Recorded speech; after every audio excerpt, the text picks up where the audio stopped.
Hey everybody, welcome to the J&J Sports Express for another week of NFL football analysis. We're here in week 16 this week. This season is going really fast. I'm your host, Jeff Cadillac, with my co-host as usual, JB Ellis. JB, how you doing tonight? Good, good. A lot of good games again this week. Going to be interesting. What a Last week was a bit tough. disaster last week. A lot of teams had leads. They blew their leads. A lot of teams just topsy-turvy. Philly definitely, Monday night, they're holding Seattle Oh, pretty well. Then the last drive, they just blow the whole thing, blew it out the of the whole water. You the whole know, second half they looked different than the first half. all they needed was a first down. They wouldn't give the ball back to Seattle. And the play selection at that time, I'm watching it and everything, and it's just suspect the whole way. I mean, Yeah, Philly has gotten to the point where they're so predictable. They use the same 3-4 guys on offense, and teams are just teeing off because they're not doing anything different. They're without a they doubt.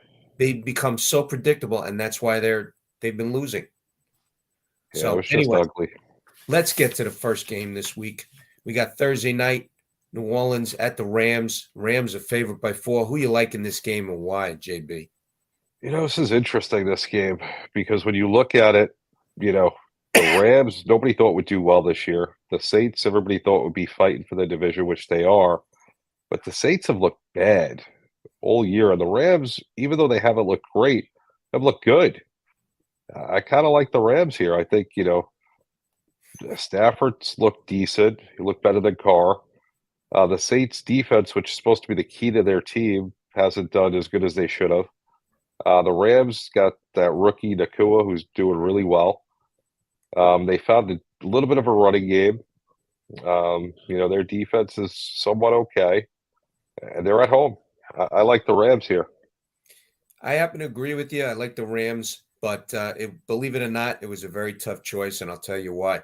First of all, New Orleans is 7-7, and they haven't beaten anybody. These are the teams that they've beat. They beat Tennessee, at Carolina, at New England, at Indy, versus Chicago, again Carolina, and they just beat the Giants. I mean, there's nobody on there that's going to the playoffs, really. Indy, maybe. They've had a late season surge. But I don't think they're going to the Super Bowl anytime soon. And their losses are at Green Bay, Tampa Bay, at Houston, against the Jags, at Minnesota, at Atlanta, and of course against Detroit. So these are, all these teams here they've lost to. Middle of the pack, a few playoff teams in there. Detroit definitely hoping to go deep into the playoffs, but it's a pretty easy schedule. New Orleans could definitely be 11-3 here. I mean, they could have beaten Green Bay, Tampa Bay, Minnesota, Atlanta, but they didn't. They're just a team that does not show up when they need to. And that's the problem with the Saints. I mean, so what? They beat up the Giants last week. The Giants were due for the big loss. I fell in love with Joey Cutlets just like everybody else did. And look what happened. I thought they had a chance. We even discussed it last week. I like the Giants. You like the Giants a little bit against New Orleans, but they showed up lame, and that's what happens in football. These teams, all the hype, all the hey, yeah, he's the new thing. They're doing well. Blah blah blah. Saints showed up last week. Rams' problem is they have an offensive team, very good offensive team, but the problem is that Sean McVay he sits on leads. All of a sudden, last week against Washington, they're up 28-7. What does Sean McVay do? He goes conservative. Jacoby Brissett comes in, bam, they scored 2 touchdowns all of a sudden instead of 28-7 and maybe scoring another touchdown to really put it away. It's 28-20. And now they're doing the offside kick. You got to get a first down. That's what Sean McVay does. He's a conservative guy. You're supposed to put your opponent away in sports, not let them hang around and think they have hope. And you got where do you put the Rams? They're 7-7. I mean, they've beaten Seattle twice, Arizona twice. Is the Saints better or the same as Seattle? Because the Rams, they're not beating San Francisco, they're not beating certain Dallas, they're not beating Philly. Those are the teams they lost to. So when you talk about a game like this, the Rams versus the Saints, I got to go with the Rams just because they're at home. If they can't beat the Saints by 7 points on a Thursday night with a packed house, they should just go home. I mean, it's a situation. They got good offensive guys. And if you look at the roster for New Orleans, they've got a good roster. It's just the problem is they don't show up sometimes. That's why they're 7-7. And Derek Carr, we all know, has happy feet. You put pressure on him, he goes down. He throws interceptions. He fumbles. This is what the Rams should do on Thursday night. They need to attack the Saints, Derek Carr, and that way they should win the game. I like the Rams by 7 in this game. Oh, we both agree there. Let's go to the next game. The Bengals -2 against the Steelers. You can go first on this one. The Stellars, as it looks like. It's like that commercial with the Snickers. Hey, I love the work, but who's the chefs? So, all right. So we got the Saturday game. You can leave it there. It doesn't matter. You got the Saturday game. You got Cincinnati at Pittsburgh. I mean, Jake Browning is the man right now. You know? I mean, you're not going to go Burrow who or Joe who, but Jake Browning is really doing a job. The Bengals are down 21-7 last week again. I'm sorry, 17-3 against Minnesota at home. And all of a sudden, Jake Browning shows up. You know, he didn't just show up, but Cincinnati scored 3 touchdowns on 3 straight possessions. And they had to go into overtime 24-24. This guy's the man. He's not nervous about anything. I like Chris Brown, who's the running back for the new one for Cincinnati. He gives Mixon a rest. They're a good combination over there. You know, Pittsburgh, I mean, they're looking mighty bad. Mitch Trubisky last week, they 13-0 against at Indianapolis Colts. They had a nice lead. They totally fell apart. It's their 3rd straight loss. You got Mitch Trubisky. No wonder he's a 2nd-string quarterback. He's been benched. Now you got Mason Rudolph starting this week. I mean, you know, who's next? They're going to bring back Ben Roethlisberger? It's just, you know, it's a situation that's not good. I mean, Mitch Trubisky, Pittsburgh is unreliable. Bengals are looking playoffs. I like the Bengals in this game, definitely by a touchdown on the road. Steelers are just fading fast. They're going for their 4th loss in a row. So, a couple of things. This is a payback game for Browning. First game he started was against the Steelers. They lost 16-10. You know, so I think he's going to come out really good. Secondly, he came down to earth. He was doing really well. Before the second half of that game, he actually looked like a rookie quarterback, which is a good thing. It shows he's human. And yet he still got them in a position to win the game, and they did win the game. You know, so there's no reason not to put trust in this guy. Secondly, like you said, Brown, nice job spelling Mixon. He's run the ball well, gives him a different look. Gotta like what you see there.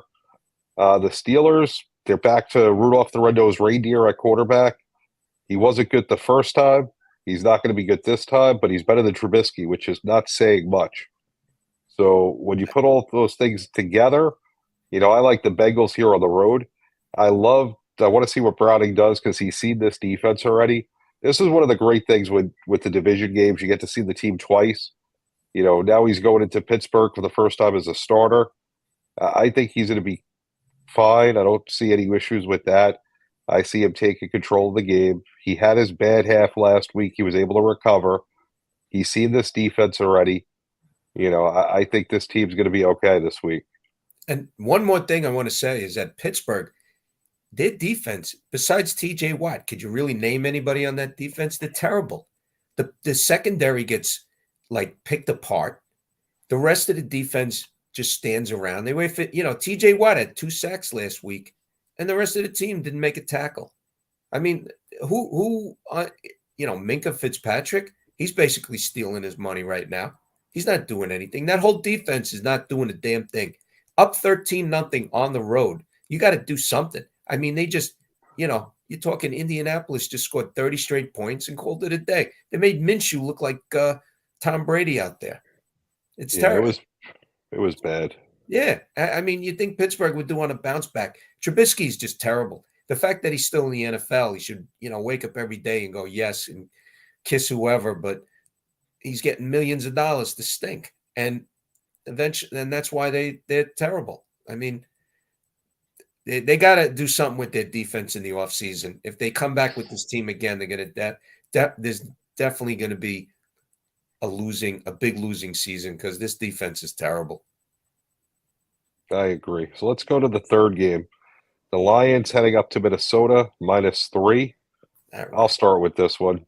Okay. This is a huge game for the Lions. They got the gift of life for the 2 seed, and even possibly the 1 seed if stranger things happen, that San Francisco somehow falls off. Both Dallas, who looked like hot garbage on the road, and Philadelphia, who fell apart in the second half, have given the Lions a chance to go out and get the 2nd seed at least. All they have to do is keep winning and hope, one of them lose again, which is very likely the way they've been playing. So, I mean, Lions went out last week, took care of business, destroyed Denver.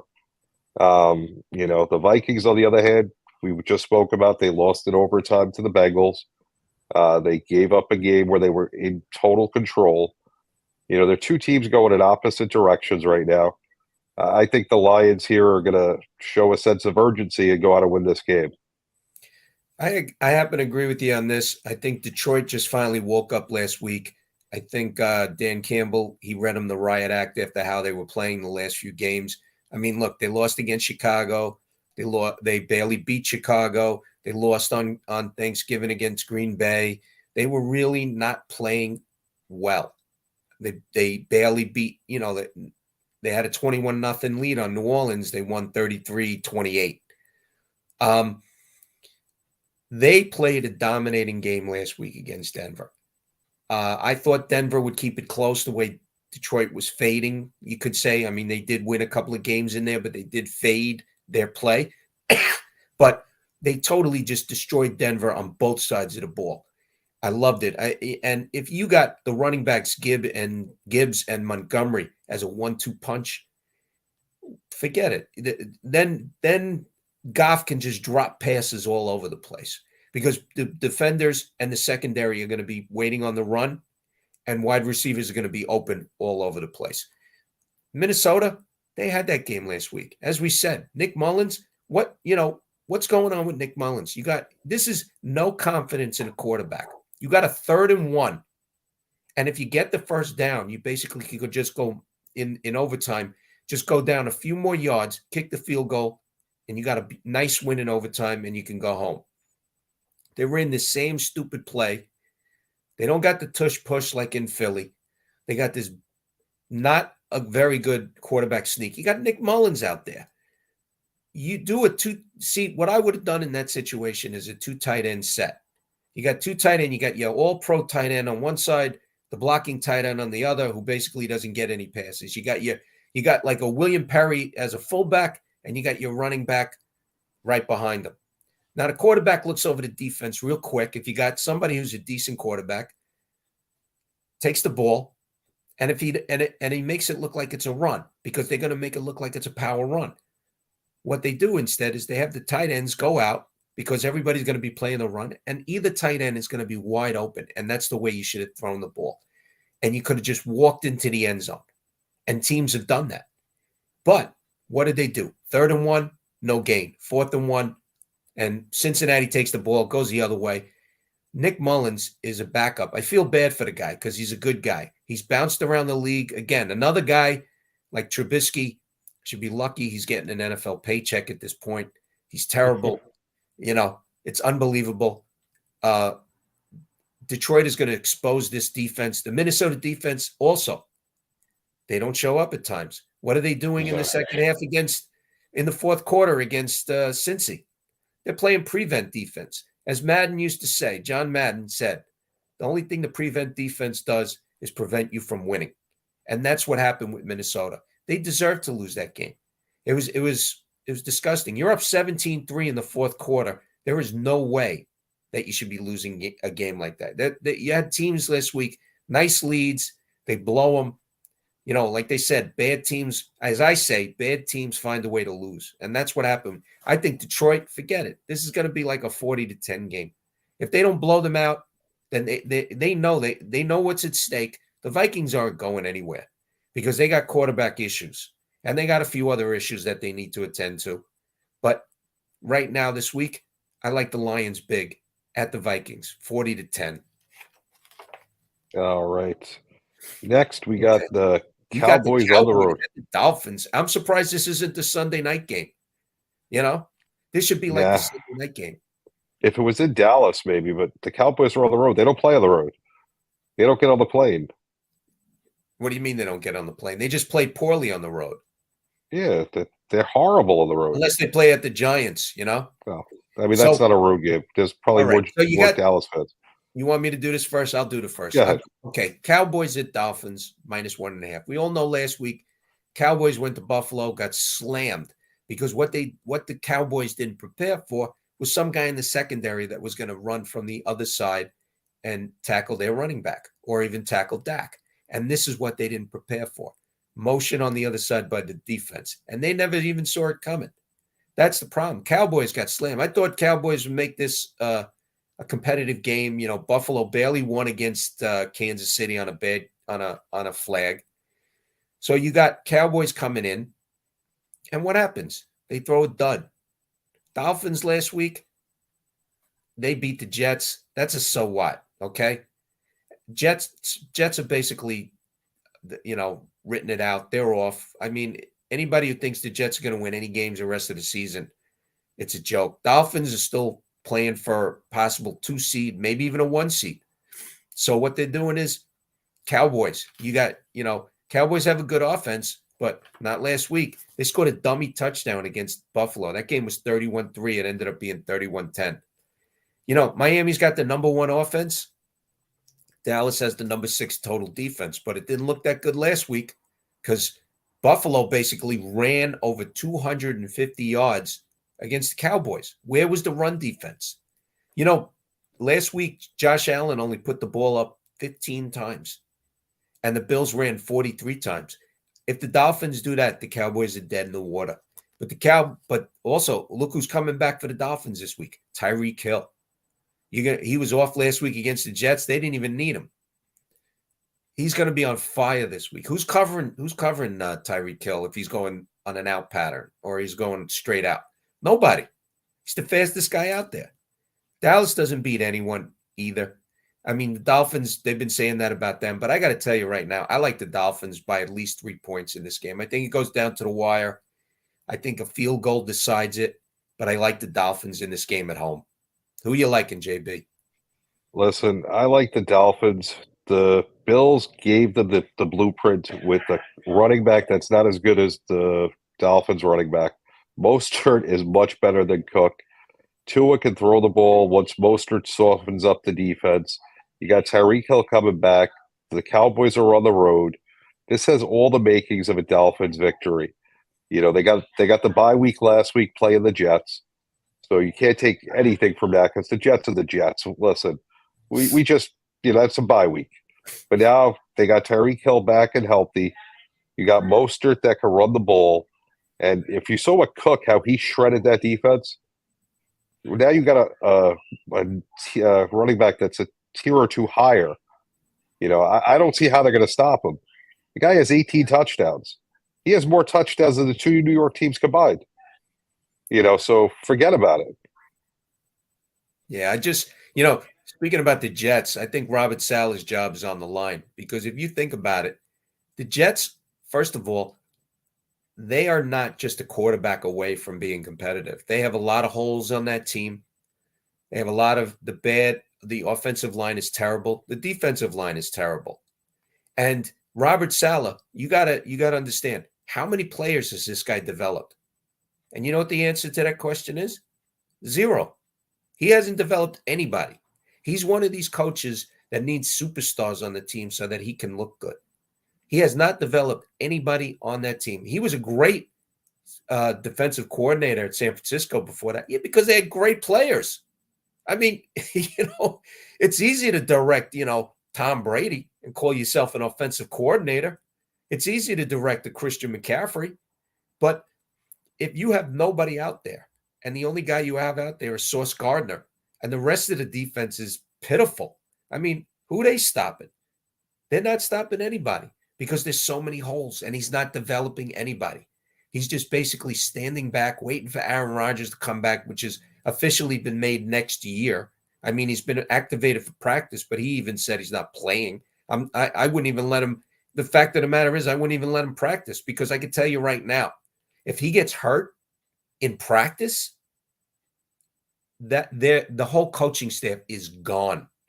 Robert Saleh could just pick up his gear and leave town because if he gets re-injured or there is some problem in practice, Rodgers shouldn't be calling the shots. They should have just left him deactivated, no practice, and let him go home and let him heal. Okay? He is calling the shots, and that's the way Rodgers operates. And I can tell you right now, if he's playing for the Jets next year and they don't win, he's in trouble. But anyway, Dolphins, we both agree in this game. Dolphins, I like Dolphins at least by 3. You like Dolphins also. So going to the 5th game of the week that we will analyze is Monday Night Football. The Ravens, Baltimore Ravens, the number 1 seed in the AFC at the number 1 seed in the NFC. San Francisco 49ers are favored at home by -5.5. Who are you liking, JB? You go first on this one. All right. You know what? At first, I started looking at this and everything, and I said to myself, it's kind of tough to figure out. But at the end of the day, you got to look at it this way. The Ravens, believe it or not, because of course, a couple of bad decisions last week by the Jacksonville coach at the end of the first half and later in the game, Ravens might have had a tough time against Jacksonville, but they coast. They won 23-7. Ravens got a very good run game. Nobody's catching Lamar Jackson. But the 49ers, they're a solid team. They destroy your hope and your will. They don't get a big lead and sit on it and wait for you to come back and maybe get a touchdown here or a touchdown there. They keep driving. They destroy you, and they make it so that there's no will. I mean, against Arizona last week, they didn't stop. They didn't stop at 28. They didn't stop at 35. They stopped at 45. And then they let Arizona get some dummy touchdown at the end, which it didn't even matter because they already covered. Not that that matters for them, but they're still looking good. I mean, defense and offense. You got also San Francisco's got the number 2 total offense. Baltimore's got the number 5 total offense. Baltimore's looking to keep the number 1 seed. 49ers are looking to keep the number 1 seed. And Baltimore has some gaps in the secondary. All of a sudden, sometimes, Brock Purdy's going to be looking underneath. You're going to see a lot of movement. You're going to see a lot of spreading the ball around. And Brock Purdy's got a very good offensive line. Lamar Jackson, he's got to run around a lot of times. Somebody's going to get him. But I got to tell you, I like San Francisco by a touchdown in this game at home. I think they're strong. I think they know what's at stake. They got Dallas and Philly breathing down their necks. I like the 49ers by a touchdown, my friend. You know what I like more importantly than the game? Let's just look at who these teams have played. So the 49ers have played Philly. They played Dallas. Now they're playing the Ravens. So they've been challenged, and they've stood up every time. The Ravens played Detroit. They played Seattle when they were doing really well. Now they're playing the 49ers. So these teams have been challenged. Both have stepped up to the table and met those challenges, but now they're playing each other. This could very well be a Super Bowl preview. Right now, both these seeds are the number 1 seeds. Clearly, one is better than the other, which is why it's a 5.5-point spread. The question is, what can Baltimore do to keep this game close? Because you're playing basically one of the best defenses in the NFL, and by far the offense with the most weapons in the NFL. They may not be rated number 1, but there's nobody that has that type of weapons on offense. Not even Miami, who's rated number 1, has the weapons with McCaffrey, Kittles, Ayuk, Debo.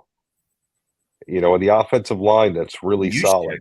Use check too. Don't even. Yes, it's like it's like an all-star team. They got Chase Young, and he just made their defense even better. Not that Chase Young was doing phenomenal in Washington, but here he is. He steps over to San Fran. It changes the defense. You can't, you have to put Joey a Bosa. body on him. Right. You got to put a body on him. We can't double team Bosa. It changes everything. And it's not that the Ravens are a bad team, and I'm saying, don't think that they're going to keep it competitive, but it's like 1 and 1A. The 49ers are on that next level. If the Ravens can pull this game out, I'll be shocked, and that's not taking anything away from them. It's just the 49ers have just a better team. They're more well-rounded. So I think they're going to win by a touchdown. But, the Ravens, they're a really good team too. They've stepped up every time. The problem with the Ravens has been they tend to play down to their competition when they don't play a good team. Here they're playing a really good team. So I expect their best game, but I don't think their best game is going to be good enough to compete with the athletes of the 49ers. And I definitely think turnovers are going to be so huge in this game. And I unfortunately see the Ravens maybe committing a couple of turnovers because besides Lamar Jackson, you really don't have anybody running the ball too well back there right now. And that's going to be a problem. I mean, how many times can Lamar Jackson, throw the ball to Isaiah Likely? And don't get me wrong, they're going to have somebody on Odell Beckham, and he doesn't play every down. He doesn't come in there every, down. It's a situation where Baltimore is a good team, and I'm not going to say they're not. The problem is San Francisco's better. Yeah, definitely on paper. And I think when we watch it Monday night, they're going to show it. But, I got to give the Ravens a lot of credit. I mean, Andrews went out, Likely came in. It's like they didn't lose a step. They have a nice receiving core, considering they don't have any names except for Odell. Their receivers are actually really good. So their defense is decent. Like you said, the secondary's got a little bit of could be a little bit better, but it's not compared to some of the secondaries in the league. It's actually, I would say, top half. So, I mean, they're not a bad team by any means, but, now you're going up against the best. So this is going to show a lot. I still think that the 49ers win by a touchdown, but I'm glad we're able to see this game. Somehow the schedule worked out really good this year. We got to see the best teams kind of play each other. So we kind of have an idea of who's better and who's not. And you're right about one thing that you're right about a lot of things, but this could be a preview for the Super Bowl because what people don't understand, if you haven't been watching, Kansas City's going to be on the road this year in the playoffs. They have issues at wide receiver that are unbelievable. I mean, Kadarius Toney should be gone at the end of this season because he's just an accident everywhere. Every game he's causing things. I mean, last week he bobbled the ball up in the air and New England returned it and they ended up with a touchdown. This guy just is maybe not concentrating. He's not working. Mahomes is putting the ball right on the button. Guys are dropping it. Travis Kelce's dropping it. You always hear about, with Swift and Taylor Swift, enough attention with her. It's ridiculous already. Get back to basics, bro. Kansas City is going to be on the road, and they might not make it to the Super Bowl. And now this game is even amplified even more because of the Cowboys-Dolphins game. No matter who – so if the Cowboys win, there's more pressure on the 49ers on Monday night, where if the Dolphins win, there's more pressure on the Ravens. So that's even, another set of circumstances to look at. I don't think it's going to affect how anybody plays. They're professionals. But, no, because San Francisco knows that they want the number one seed. First of all, I think it was, there was a game, San Francisco and Philly on Monday night. You happen to like Philly at home. And I said San Francisco was going to blow them out because it was payback for last year. And it was because there's a lot of things that the 49ers, if they had Brock Purdy healthy in that game against Philly, it's a different game. And maybe the 49ers are in the Super Bowl and maybe they're winning the Super Bowl. But instead, Brock Purdy goes down and you got nobody behind them and they lose the game. And they're playing with like they're possessed. They want this bad. And right now, okay, they had the speed bump during the season. They had the 3-game losing streak. Brock Purdy also had a concussion, which he shouldn't have been playing. And this is they are getting to that playoffs where they can sit out the first week and it just rolls right through San Francisco before they make that trip to Vegas for the Super Bowl. Yeah, this is gonna be an interesting week with those two games. So where can people find you? You can find me on my website at jeffcadillac.com. You can find me on Twitter at jeffcadillac1, and you can find me here Wednesday night every week on J&J Sports Express, sponsored by Sideline Sports. Sounds good. JB underscore the program on X.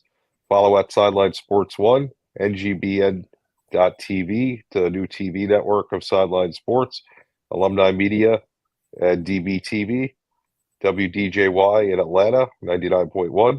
Everybody have a happy holiday. We will see you next time. Until then, be good.